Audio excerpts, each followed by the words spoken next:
You know, we're finding more and more out about how Black people in general are paying a lot more in this society for many things. Is it far fetched for us to believe that Black colleges are paying way more for loans? No, it's definitely believable in America. So this came out in NPR. Graduates of historically Black colleges may be paying more for loans, watchdog group. So this came out February 5th, 2020 on NPR.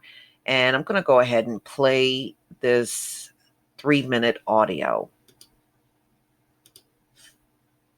Excited to hear more how I built this? Click listen or add to playlist now to hear excerpts from some of our favorite episodes with the founders of Bonobos, Chicken Salad Chick, and Slack. Support for How I Built This comes from NPR's 2020 lead sponsor Comcast, serving businesses across the country with fast, reliable internet. Learn more at comcastbusiness.com. Comcast Business, beyond fast. People who graduated from historically Black or predominantly Hispanic colleges might be paying more to borrow money because of where they went to school. That's according to a new report from a financial watchdog group. NPR's Chris Arnold got an advance copy of that report. A lot more people these days are getting loans from a new breed of lenders known as fintechs, or financial technology firms.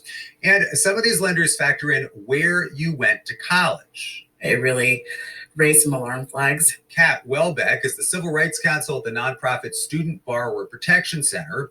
Her group decided to run a test. They chose a fintech lender called Upstart. You get a loan offer off its website, and they applied for dozens of loans online, posing as a 24-year-old man. They said he lives in New York, makes $50,000 a year. The only difference was where he went to school.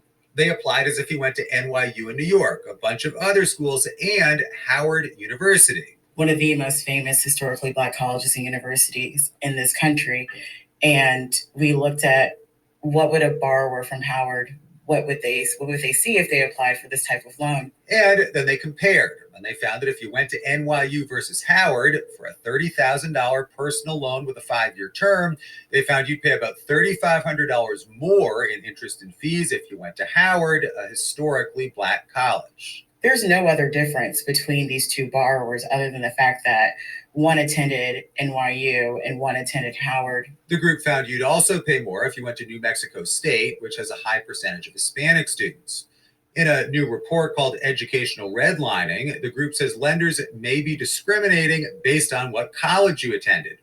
We reached out to Dave Gerard, the CEO of Upstart. We definitely appreciate the intent. Gerard used to be a senior executive at Google and founded Upstart, he says, to use technology to make credit more available. Upstart, he says, goes way beyond looking at your credit score. There are more than 1,000 factors. I mean, we're a company that our entire mission, the reason we get out of bed every morning is to improve access for affordable credit. So we are absolutely supportive of the intent that credit shouldn't be biased or unfair in any way. But Gerard says basically the test the nonprofit group ran doesn't prove that using education as a factor leads to discrimination. Using, hypothetical, contrived applicants for a loan who aren't real people was, both anecdotal and not reflective of the real world. And, we're a company that has tested for fairness and bias over millions of applicants. And that's our approach to ensuring that our platform isn't biased against anybody. Still, the report raised the eyebrows of some legal experts. Todd Baker teaches a course on fintech at Columbia University's law school. He says the traditional credit score approach to lending has its own problems and biases, and some fintech lenders' alternative approaches can help. Using alternative data can be highly beneficial, but also has dangers.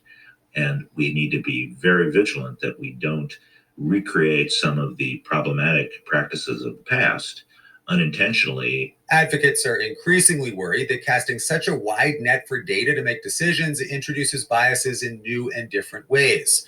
Welbeck says her group is pushing for better oversight and more transparency from fintech companies. Chris Arnold, NPR News.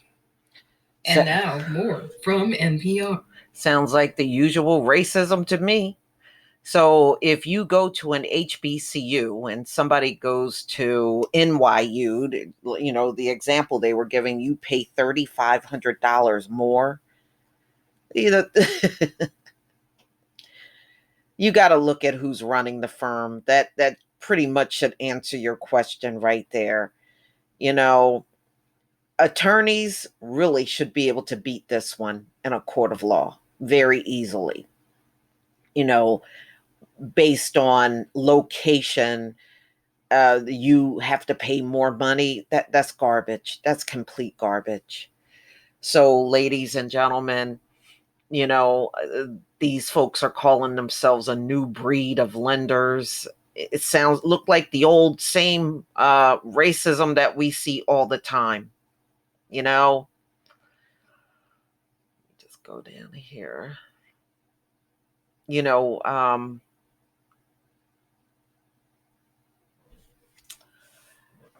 in a new report called Educational Redlining, the group says lenders may be discriminating based on where loan applications went to college.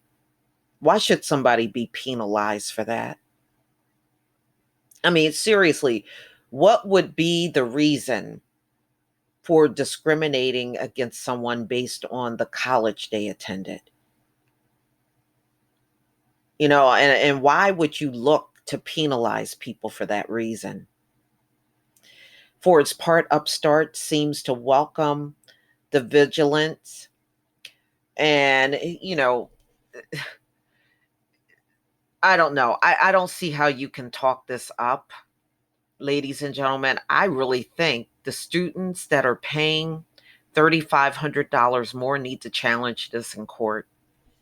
This is a good court case for them to take these financial groups that are doing these type of practices to court so they can stand there and justify why people that went to HBCUs have to pay more money for these student loans than folks that went to non-HBCU schools. Wow. Nonprofit report also raises questions about Wells Fargo for offering better interest rates and loan terms for borrowers of four-year colleges than those who attended two-year community colleges. Even with identical credit profiles, community college borrowers would pay a higher price for credit than students at four-year institutions, the report says. Wells Fargo said in a statement that it disagrees with the study's characteristics. Wells Fargo has a long-standing commitment to providing access to financing for students attending community colleges, the bank said. But you know what?